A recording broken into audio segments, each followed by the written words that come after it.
We're not disrupting. No, we take exception to that use of the term. No, we're not disrupting. We are disrupting. No, you are not. No. When we are seeing Die FIFA-skandaal het vandag emosies laat hoogloop in die parlementêre portefeulje komitee oor sport. Aan die een kant waar die ANC LP's ten alle koste verhinder dat Danny Jordaan en Olifant geroep word na die komitee om te kom verduidelik wat gebeur het met die geld, die $10 miljoen wat na bewering betaal is as omkoopgeld. Aan die ander kant was daar die DA, veral Solly Malatsi, 'n DA LP, wat aangevoer het die komitee het geen ander keuse as om Jordaan en hierdie ander ouens te roep nie, want hulle moet kom verduidelik wat gebeur het.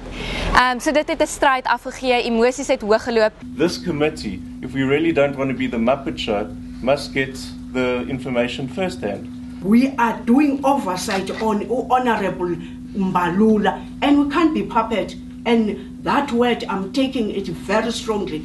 We're not puppet.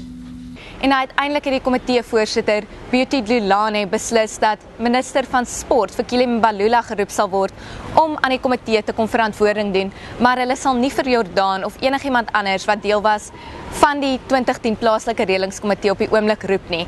So die komitee het besluit hulle gaan aan die minister skryf en wag dat hy sê wanneer hy die komitee in die parlement kan kom toespreek.